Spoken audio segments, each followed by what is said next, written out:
Então, gostaríamos de chamar para a nossa próxima palestra a professora doutora Maria Helena Palucci Marziali, que vai nos contemplar esta tarde, nesse nosso 25º curso de editoração científica, com a palestra Composição do Comitê Editorial.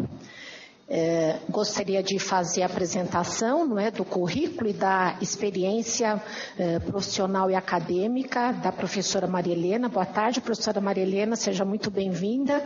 É um prazer tê-la conosco aqui nessa tarde.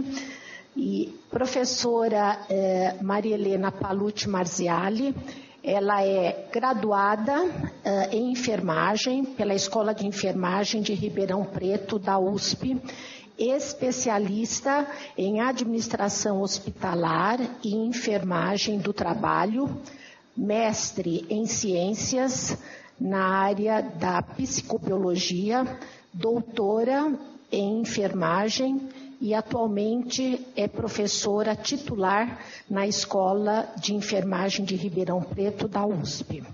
A professora Maria Helena também atua como líder do Núcleo de Estudos Saúde e Trabalho, o NUESAT da USP. E, atualmente, a professora Maria Helena também é a editora-chefe da revista Latino-Americana de Enfermagem e editora associada do Nursing Research and Practice Journal Conference e também da revista de enfermagem, que é a coleção Enfermagem do Cielo.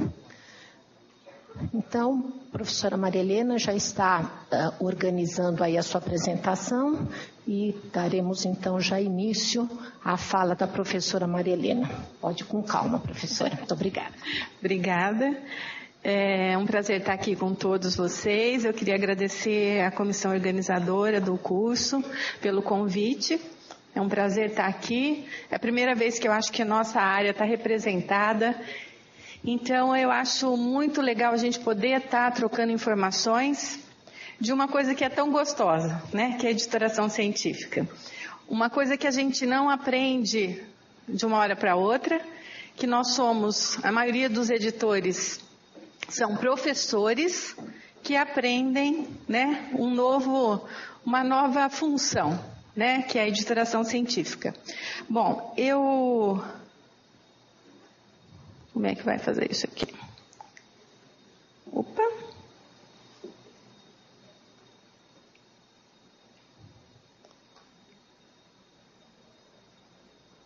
Eu queria falar só um pouquinho antes do que é a nossa revista.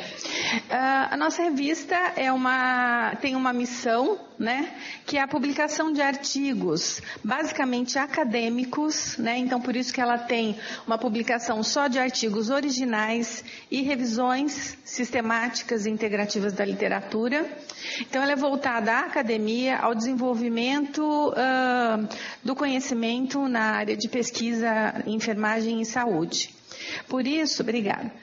Por isso, nós temos um critério um pouco diferente, por conta do público-alvo que a gente quer, que são os acadêmicos.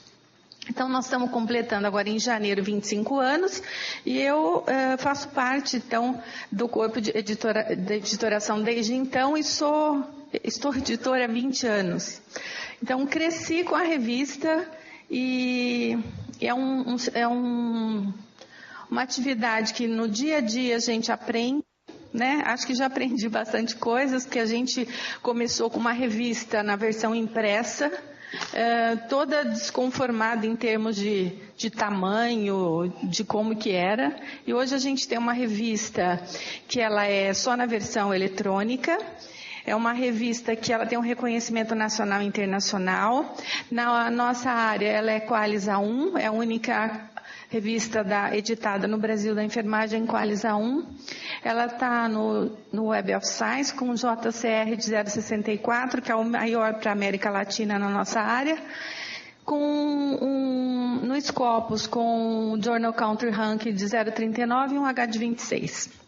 Se a gente for comparar com a grande área da saúde, a gente fala, poxa, Nós somos pequenos, mas para chegar aqui foi uma luta muito grande. E eu acho que como tem revistas também que estão, né, nesse caminhar, eu trouxe alguma coisa assim mais acadêmica no sentido do que me foi proposto, que é falar do comitê de editoração.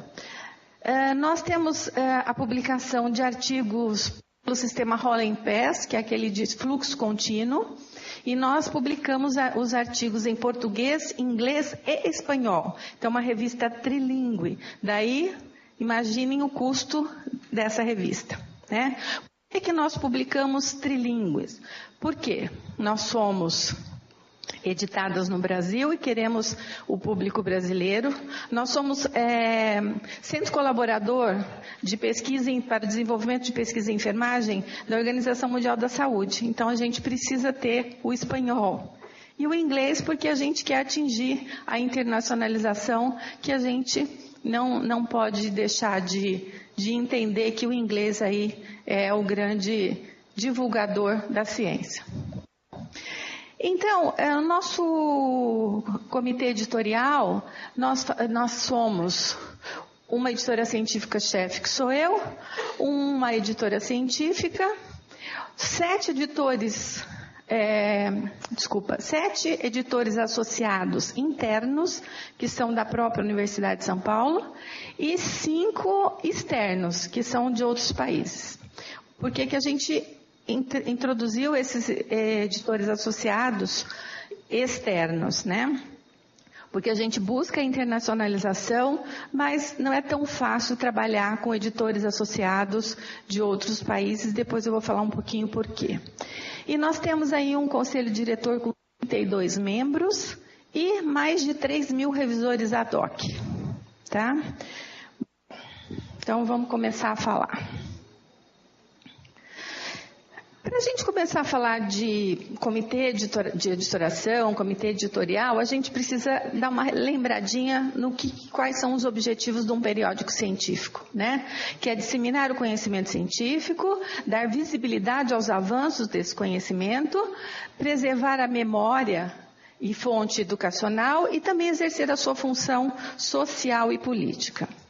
Um periódico, né, ele tem como propósito primordial, né, o primário, publicar os resultados de pesquisas que são novas, então tragam a originalidade, que são pesquisas verdadeiras, então está relacionado ao método, né, então a questão de ser verdadeiro, de ser comprovado, de ser validado, e também a questão de ser interessante, aquele artigo é de interesse para a área e vai agregar novos conhecimentos. Então, esse é o propósito da revista científica.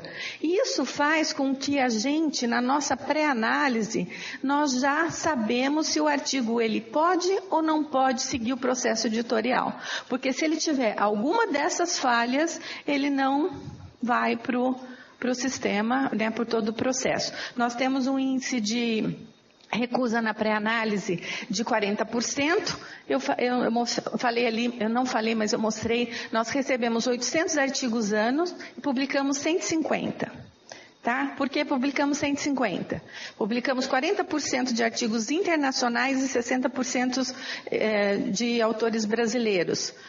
De áreas que é de enfermagem, medicina, psicologia, fisioterapia, várias áreas, mas a gente não consegue ter recursos humanos e financeiros para a gente aumentar isso, tá? Bom, aí a gente tem, toda vez que a gente vai trabalhar com, já vou passar que fica mais fácil. Quando a gente vai trabalhar com a seleção de um periódico, ou para que aquele periódico ele tem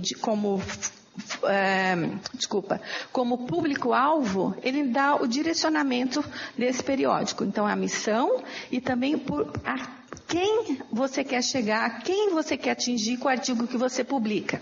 Então, a gente tem que saber que nós temos distintos tipos de periódicos. Nós temos aqueles periódicos que são voltados para a academia. E tem aqueles periódicos que têm aí uma divulgação para ser aplicado esse conhecimento em benefício, né, dos sistemas sociais em geral. Então, quando a gente trabalha com periódicos voltados à academia, a gente tem critérios que são diferentes daqueles periódicos, por exemplo, que tem um público-alvo aí dentro de uma sociedade. Né? Nós temos rigor diferente na avaliação desses artigos. Então, para que a gente... O periódico ele tem a missão de fazer o quê? Né? Publicar artigos resultantes de pesquisas científicas, mas para quem? A que público a gente quer atingir? Isso a gente fala muito para quem está selecionando uma revista. Porque se você tem um artigo que ele não é um artigo, por exemplo, abrangente, ele tem um tema que é restrito, você não faz uma discussão ampla, você não pode pegar e mandar esse artigo para uma revista que é internacional, porque basicamente não é interesse dessa revista. Ele pode ser para uma revista nacional. Aí vocês falam assim, mas Maria Helena, quer dizer que se a gente tem lá, vamos falar sobre dengue, na sua revista não entra? Não entra, entra se a dengue for contextualizada e for discutida também com o resto do mundo. Certo? Porque aí a gente está trabalhando o público-alvo que a nossa revista tem como missão. E cada revista de vocês tem a missão e tem o seu público-alvo. Bom, aí nós temos o comitê editorial, né? Que quem é isso? O que ele faz? Ele elabora e coloca em prática a política editorial e ajuda na tomada, que essa política vai ajudar na tomada de decisão. E essa decisão é feita por quem? Pelo conjunto de pessoas que formam esse comitê, que é o editor científico, é o editor associado, são os revisores, são vários atores, né? E toda vez que a gente vai estabelecer essa política, a gente tem que ter a participação desses autores, porque senão o editor científico fazia as coisas sozinhos. E nós não estamos mais na época da gente não ter transparência. A gente tem que ter integridade na pesquisa. Tudo que a gente faz tem que estar muito visível, muito transparente. E aí a gente usa...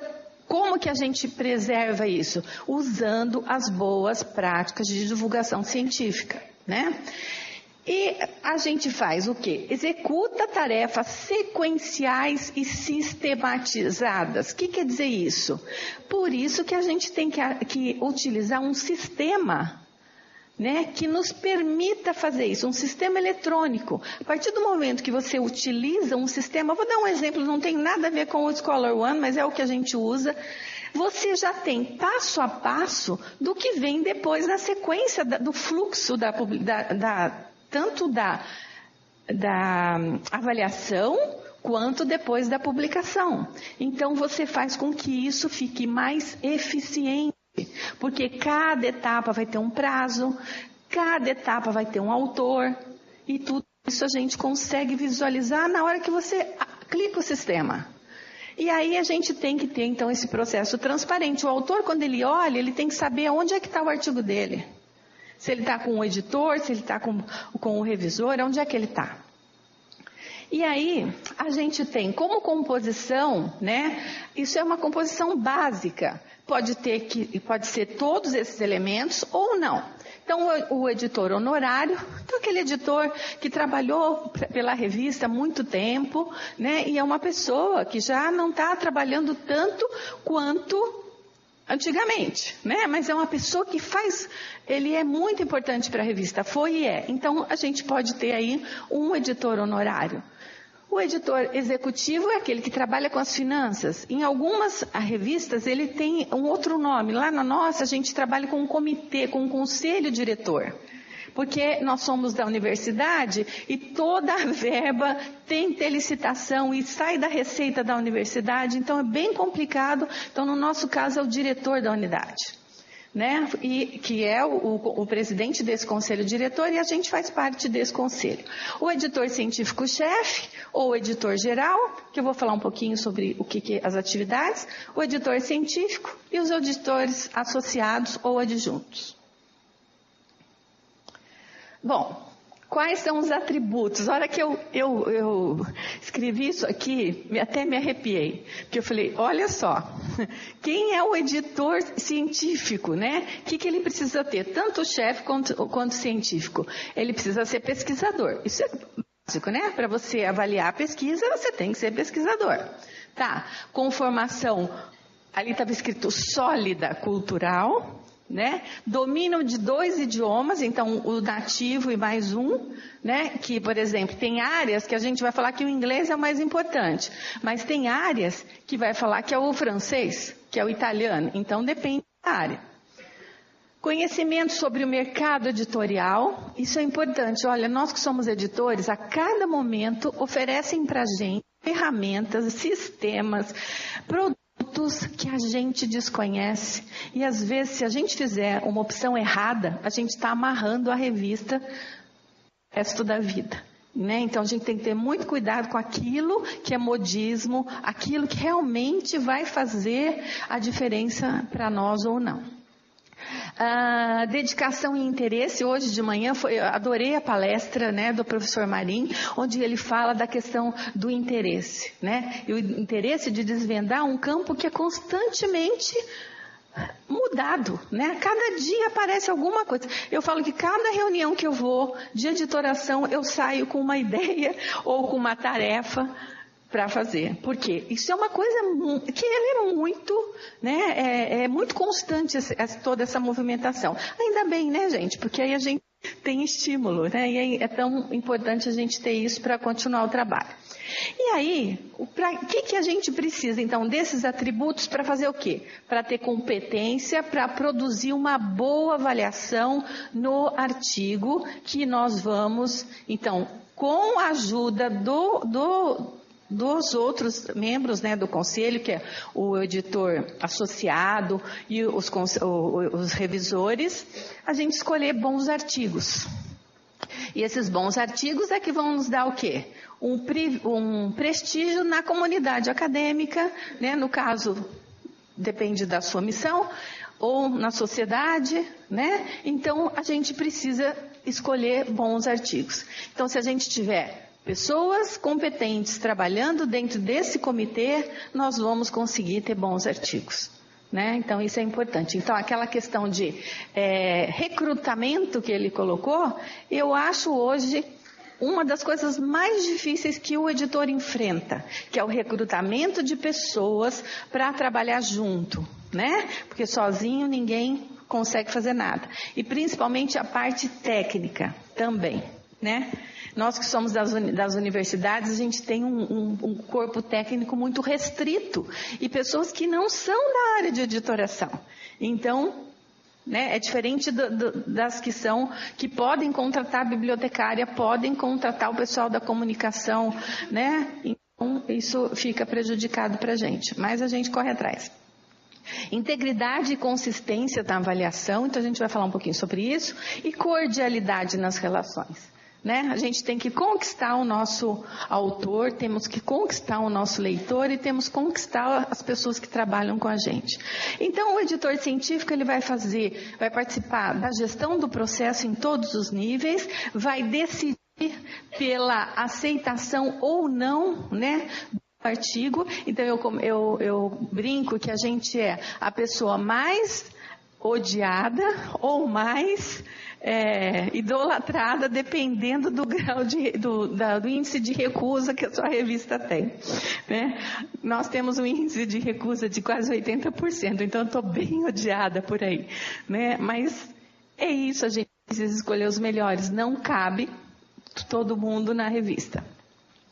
Responde pelo periódico, que hoje em dia a gente responde legalmente muitas vezes pela questão dos plágios, pelas questões dos processos, né? Que agora antigamente não tínhamos, agora fica muito mais claro com as ferramentas de detecção de plágio, então a gente responde, porque é a transferência do direito autoral, né, pelo autor, então a gente responde junto com ele. Avaliação que é confidencial, objetiva, sem preconceitos, né? E quando a gente tem conflitos de interesse, a gente tem que deixar o outro fazer, então o editor científico é que assume, né? Se o editor associado tem conflito, vamos pegar outro, e assim vai, o revisor outro. A proteção dos direitos, então, dos editores, dos autores e dos revisores, uma comunicação objetiva, cordial, mas profissional, né? Então tem que falar aquilo que tem que ajustar, por que que não, justificar o porquê que não foi aceito e por que foi aceito também, o artigo, claro. E assegura o acesso e conservação das informações. E aí a gente tem que trabalhar com o quê? Com os repositórios, com as ferramentas. E é daí que a gente tem que ter uma visão geral desse mundo da editoração e da tecnologia que envolve. Aí nós temos editor associado, que é uma pessoa que vai trabalhar muito de perto com o editor científico, chefe, com o editor científico, né? São pessoas que são selecionadas, recrutadas, que podem ser por área de conhecimento, né? A maioria das vezes e vai trabalhar com o quê? Com a seleção dos revisores que vão trabalhar com ele naquela área. Né? Então, eles vão fazer o quê? Uma avaliação das avaliações que os revisores fizeram. E o editor científico-chefe vai fazer a avaliação de todos eles. Né? Nos sistemas, a gente dá nota o editor associado dá uma nota pela revisão que o parecerista fez. E o editor científico dá uma nota para o editor associado. Aí a gente hoje falou de manhã de recompensa, né?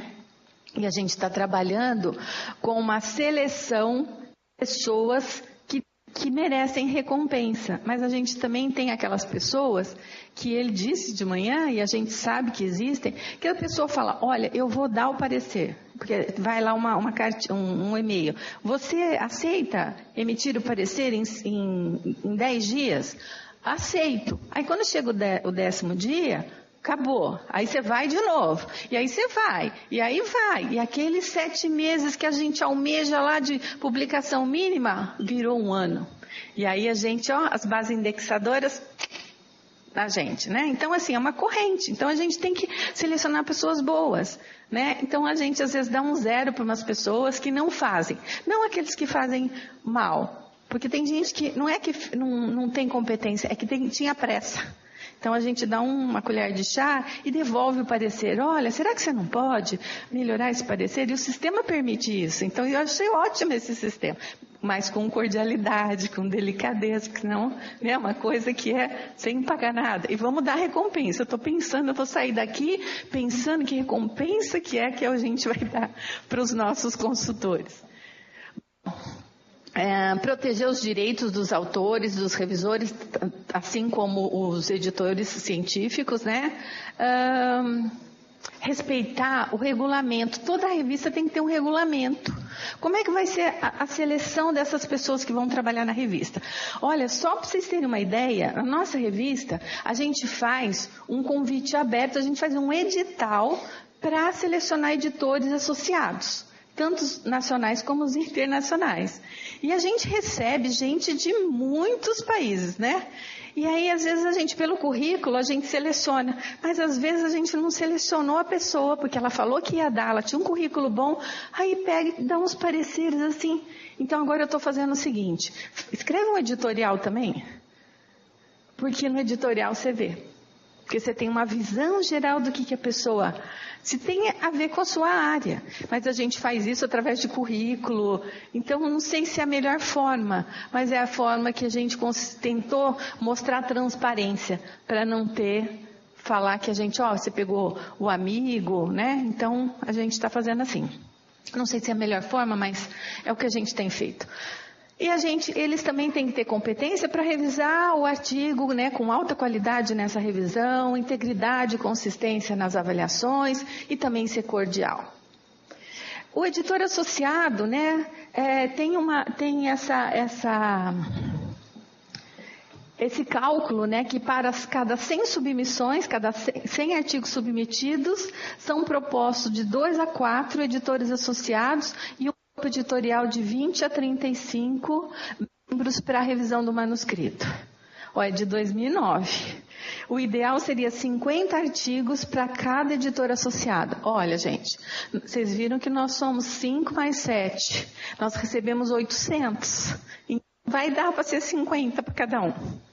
Né? E aí a gente acaba tendo aquele que é melhor, que ele dá mais rápido, e a gente, aquele lá, vai ter 200 artigos. Então tem que tomar cuidado para a gente não exagerar, né? Mas não dá, trabalhar com mais do que 15 editores associados é muito difícil. É muito difícil por conta dessa questão do atraso. E aí você, editor científico, chefe, que acaba fazendo tudo. Então aí fica muito complicado isso. E aí cuidado então, né, para a gente prestigiar os bons e não entulhar ele de mais trabalho. O corpo editorial, então, a gente ainda também conta, então, com o corpo editorial que é formado por aqueles pesquisadores de nome para a nossa área. Então, a gente trabalha com pesquisadores experientes, que isso vai dar, então, o quê? Vai dar prestígio, legitimidade para o periódico, mas a gente também tem que trabalhar com editores novos. Por quê? Porque eles têm aí o quê? O conhecimento renovado no sentido de novas técnicas, né? Novos métodos. Então a gente precisa também formar essa equipe para que quando os mais antigos forem saindo, a gente tenha uma substituição, que não tenha um rompimento dessa sequência. E aí a gente precisa ter tanto essa pessoa que tem um conhecimento nacional como internacional, de acordo com o escopo da nossa revista. Se a revista de vocês é de uma sociedade, talvez não precisasse ser internacional, mas depende da sociedade, às vezes sim, né? Então tá. E aí a diversidade de origem, aí a gente trabalha aquela questão de verificar a endogenia, da onde eles são, faz todo aquele cálculo, porque que a gente sabe que nem autor, nem revisor não pode ter endogenia, né? Então a gente tem que trabalhar com isso também aqui. E os consultora doc, quem são os consultora docs? São aqueles que não cabe também, né? A gente trabalha, eu fiquei procurando qual era o número exato para ter de corpo editorial. Eu vi em alguns trabalhos que seria no máximo 32, mas não há evidência forte sobre isso. É a mesma coisa, quantos artigos mínimos uma revista tem que ter? A gente trabalha, eu sou do Comitê Lila, que junto com o professor Cirilo, a gente já discutiu isso. Quantos artigos, no mínimo, se configura uma revista? Né? E a gente ainda não tem. Tem referências que falam em 6, mas a gente também não sabe isso. São questões ainda que eu acho que precisa trabalhar. Mas aqui a gente trabalha com 32 e aqui a gente tem mais de 3.000 consultores ad hoc. Por quê? Porque são revisores que vão ser convidados especificamente para aquele artigo. Por quê? Pela metodologia, pela área de conhecimento, né? Ele pode ser convidado uma vez e pode não ser mais, porque não apareceu outro artigo daquele, ou porque também não foi a contento a avaliação. Então, a gente tem aí 3.000 que ficam guardados. Isso não quer dizer que todos eles estão ativos. Quem estão ativos é aqueles que vão fazer o parecer durante o ano. E esses recebem um certificado no final do ano. Então, o corpo editorial e o consultor ad hoc, eles vão olhar o que nesse artigo? A originalidade, a importância da investigação, a concepção do estudo, o método, questões éticas, resultados, conclusões, qualidade do manuscrito, contribuições para o avanço do conhecimento. Onde que vai estar descrito isso? Através daquele formulário que a cada revista tem que ter para indicar o que ele espera que a pessoa avalie, né? E aí a gente tem então que essas pessoas vão fazer a recomendação, né, para o editor com relação aceita, rejeita ou ajusta, né? A maioria das revistas fazem isso. Porque às vezes são ajustes pequenos. Ajustes grandes não valem a pena, porque senão esse artigo vai ficar num processo de idas e vindas que vai ultrapassar o tempo que é considerado no máximo 10 meses que você pode ter entre a submissão e a publicação de um artigo, para as revistas, né, de ponta. Tem revista que faz muito menos. Mas aí a gente não pode trabalhar com aquelas que fazem em 2 meses, porque aí a gente suspeita aí se elas são aquelas revistas que estão na lista, né? Naquela lista que está todo mundo, né? Que é a lista dos predatórios, né? Porque são revistas, são empresas que fazem a publicação assim, em uma semana está publicado. E aí elas não passam por peer review, que é o processo básico da integridade, né, da avaliação, né? Não deve pertencer, esses consultores, eles não devem pertencer à mesma instituição que o autor, ou ao mesmo grupo de pesquisa, porque a gente trabalha com grupos de pesquisas nacionais, que você entra lá no CNPq, no diretório, você vê todo mundo, né, que tá. Então, é fácil você saber se você vai encaminhar para uma pessoa ou não, porque a gente sabe. E uma outra coisa, a gente também não pode encaminhar para inimigos, né? Concorrentes nos projetos, nos financiamentos, né? Às vezes a gente sabe isso, às vezes a gente não sabe. Embora a gente pede lá para ele fazer. Tem conflito de interesse? Eu vou perguntar aqui. Quem é editor? Quantos conflitos de interesse esse ano vocês tiveram que as pessoas detectaram? Por favor, levanta a mão. 0, né? Só ela teve 1. Então, por que será? Mais 1.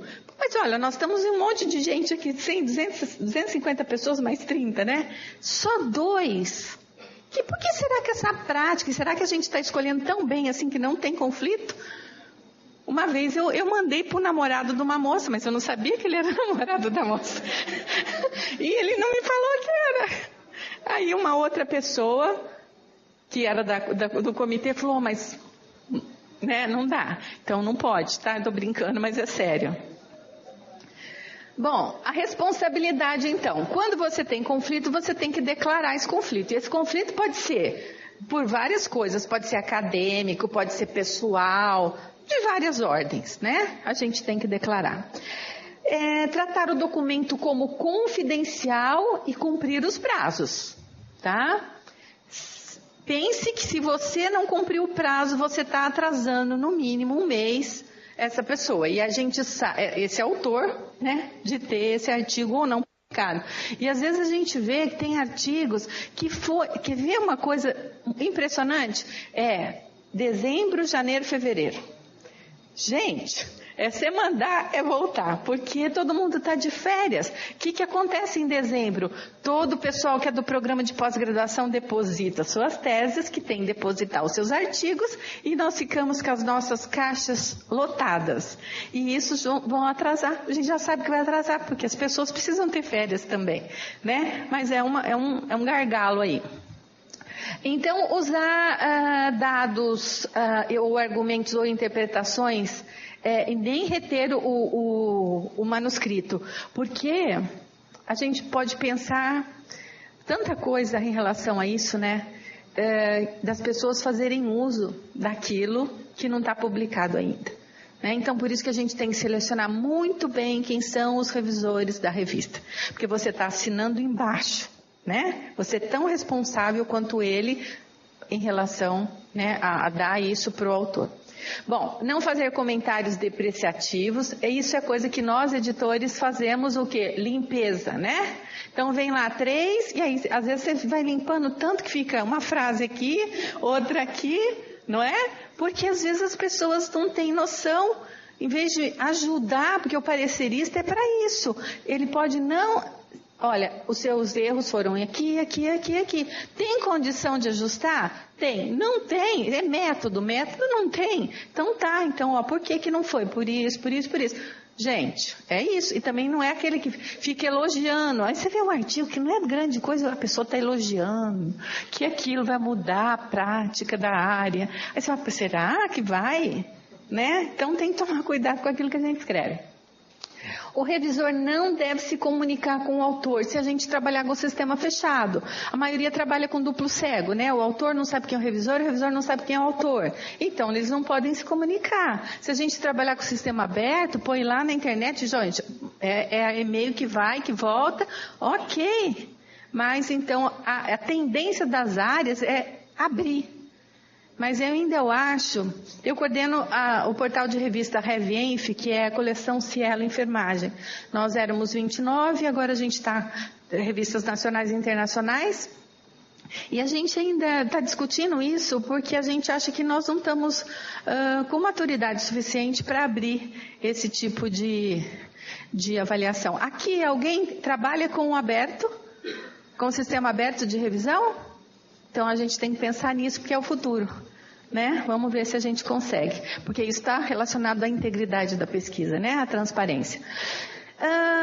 Não usar dados e argumentos ou interpretações, eu já falei, acho que eu já acabei essa parte aqui, né?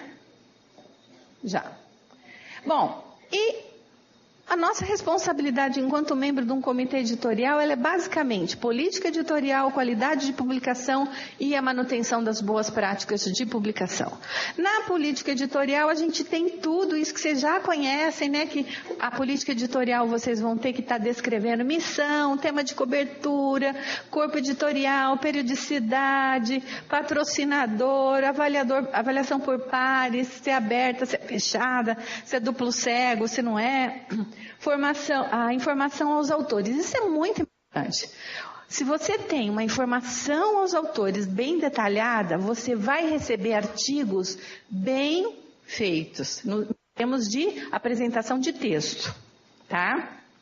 Por isso a gente está também usando agora, eu vou falar das demandas editoriais, a gente está usando guias nacionais que nos possibilitam fazer o rearranjo do texto para apresentar para a revista já mais organizado. Isso é importante porque facilita a análise e encurta o espaço de tempo da publicação, porque ele não vai voltar por questões de forma, né? Então, isso é importante. Aí a questão dos tipos de artigos, aí ninguém me perguntou, mas por que a gente usa só artigos originais e artigos de revisão? Primeiro que eu falei por causa do escopo da revista e da missão. E também são esses artigos que dão no cálculo do fator de impacto. Tá? Normalização, por que a gente quer isso? Porque nós somos uma revista acadêmica que somos avaliadas por essas métricas.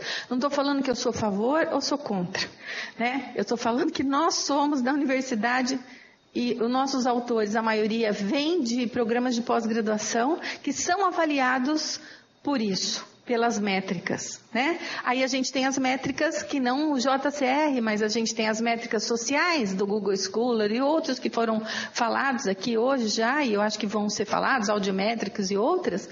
Então a gente precisa saber o que a gente quer o que a gente quer para a nossa revista. Que público é esse? O que o nosso público quer? E quando a gente está bem claro isso, nós vamos falar, é isso que a gente vai fazer. Estou acabando. Bom, e aí a questão de ferramentas para detecção de similaridades ou plágio, e é muito importante a gente ter um sítio eletrônico e não depender só dos repositórios, né, só da Cielo. Isso me afligia muito e afligia o nosso corpo editorial, que a gente aparecia na Cielo, a gente falava, se um dia a Cielo acontecer alguma coisa com ela, elas vão sumir. Aí a gente fez um site, a gente tem a preservação, e no CIB eles fazem isso agora para a gente também, a gente tem um repositório. Cada revista precisa procurar um repositório para estar lá, para ficar para sempre, né? Não que o Cielo vai acontecer nada com ele, mas nós estamos lá também. Aí a questão da qualidade, né? A gente tem a avaliação dos manuscritos, né? E a gente usa, então, além da normalização internacional, esses guias de estilo de como apresentar o texto. E a gente tem que selecionar temas de interesse para a comunidade e para o nosso público-alvo. Isso também é uma grande dificuldade, né, diante daquilo que vem. A gente só divulga aquilo que a nossa área está produzindo. E às vezes a nossa área está produzindo não aquilo que está na diretiva nacional e internacional de pesquisa, mas aquilo que cada grupo está fazendo. Então isso também a gente tem que olhar. A integridade de pesquisa, então, ela está associada aos princípios éticos. Eu vou passar bem rapidinho por isso, que o meu tempo está acabando. Mas a gente sempre tem que olhar a declaração de Helsinki, que a gente tem que publicar coisas que deram certo, mas também coisas que não deram certo, para outras pessoas não caírem no mesmo erro, né? E a gente trabalhar, então, com o reconhecimento da autoria, a gente não deixar, né, a publicação redundante, duplicada, isso não dá para aceitar, e a gente se comunicar entre os editores que quando acontece isso, né? Porque às vezes está no processo. E às vezes a gente não consegue, aí uma revista vai e publica, a outra publica também, e aí dá um maior problemão para as duas revistas. Coibir os conflitos de interesse, inibir fraudes e plágio. Aí ainda a gente tem a questão da responsabilidade do papel de todo mundo que trabalha no comitê, né? Incluindo prazos e mandatos. Aí tem aquela coisa da seleção que eu falei, a gente tem uma seleção por 4 anos. E às vezes a pessoa não aquele feedback que a gente queria. A gente não mandar ela embora, porque tem um regimento de 4 anos. Então a gente vai levando, mas aí não é aquela seleção, aquele recrutamento que o professor Marinho falou, que eu acho que é isso que está precisando ser mudado. Monitorar e acelerar o processo de editoração para a gente não ultrapassar os prazos, oferecer acesso livre, né? Quanto mais livre o acesso aos autores, mais consumidores daquele produto vai acontecer, né? Então é isso que uma revista precisa pensar nisso. Então vão falar, nós vamos gastar para ser open access? Vamos, mas o autor não vai, então é melhor o autor gastar do que o leitor. Preferencialmente usar a licença Creative Commons na mobilidade não comercial, mas a gente sabe que muitas vezes ela limita um pouco a visibilidade nesse acesso e tem sido aí nos indicado a de uso comercial, embora a gente não ganhe nada com isso. Não ter endogenia em todas as fases, né? Aí os aspectos éticos, a gente não pode aceitar nenhum artigo que não tenha a avaliação do comitê de ética, se for mesmo com humanos ou com animais.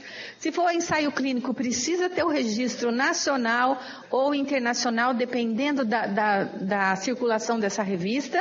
E a gente trabalhar com as recomendações do Comitê de Éticas em Publicação, que é o COPE. E a gente trabalhar os conflitos de interesse, então, que eu já falei um pouquinho. As publicações redundantes, então, elas são inadmissíveis. E plágio. Plágio existem várias ferramentas de detecção de similaridade, a gente precisa trabalhar com elas com cuidado, porque tem algumas que trabalham com alguns idiomas e não com outros, então isso a gente precisa estar atento. A questão de o quanto é similaridade para a sua revista, 30%, 40%? E quando esse artigo veio de uma tese, essa tese está num repositório da universidade, a hora que você passa, dá 100%, né? Então, o que fazer com isso? A gente está trabalhando na nossa área para que as revistas, né, para que a CAPES, né, a coordenadora da nossa área da CAPES, fale para os programas, pode esperar 2 anos, vamos só trabalhar com um resumo nesse momento, vai publicar o artigo e depois a gente, né. Agora, tem muitos programas que já estão trabalhando, né, há tempos, com a questão de artigos seriados, né, 3 artigos para virar uma tese. Isso talvez resolva esse problema. O plágio, então, ele pode acontecer até na hora da elaboração da ideia, não é só na hora de escrever, então a gente tem que tomar muito cuidado com isso. E todas as fontes de referência têm que ser divulgadas. E quando existe, né, isso é uma coisa que a gente tem como ainda dificuldade. Como é que a gente vai pedir retratação? Como é que a gente vai pedir correção? Né? Então, o Comitê de Ética em Pesquisa, eles ajudam isso, né? Então, as revistas que são associadas têm tido, assim, uma experiência importante com isso, no caso de resolver problemas, né? Então, você excluir um artigo que já está publicado, isso tem um peso muito grande para o autor, que vai receber uma tarja vermelha, e aquilo vai marcar a vida dele enquanto pesquisador a vida inteira, e a sua revista também, porque não percebeu isso antes. Então, isso é muito complicado, a gente acha que tem que discutir muito sobre isso. Eu estou correndo aqui porque ela está pertinho, que já estou acabando. As demandas editoriais, ela está quase... As demandas editoriais, ela está quase... As demandas editoriais, eu acho que a gente precisa melhorar a profissionalização tanto dos editores como da equipe técnica, o recrutamento das pessoas que vão compor esse comitê editorial, os sistemas administrativos online, as ferramentas de detecção de plágio, a monitorização das métricas, porque a gente quase não tem tempo de fazer isso enquanto editor, né? Como se a gente tivesse o pessoal da biblioteconomia, poderia fazer isso para a gente. Trabalhar com o press release, né? As revistas que não são...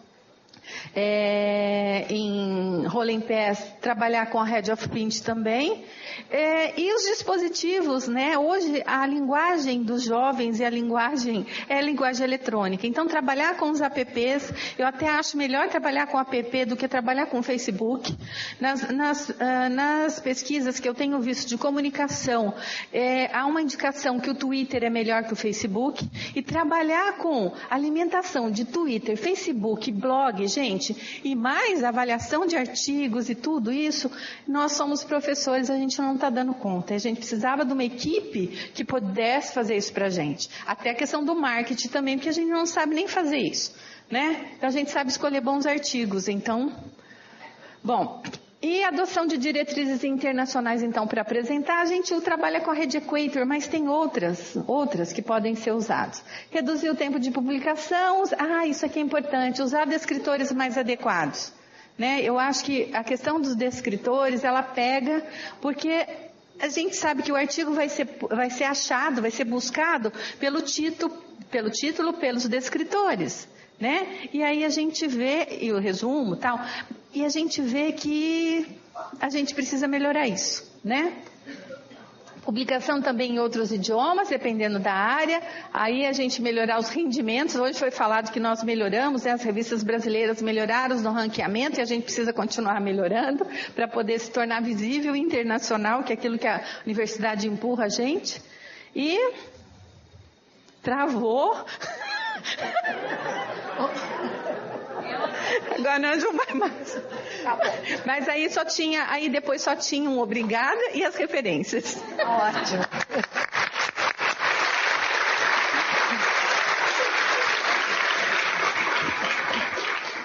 Então, nós queremos agradecer, não é, a rica e ilustrativa experiência da professora Maria Helena como editora de uma revista, não é, com a classificação A1 no Web Qualis, e essa experiência realmente é clara, não é, que existe um desafio muito grande, mas necessário e importante para nós melhorarmos a qualidade das nossas revistas.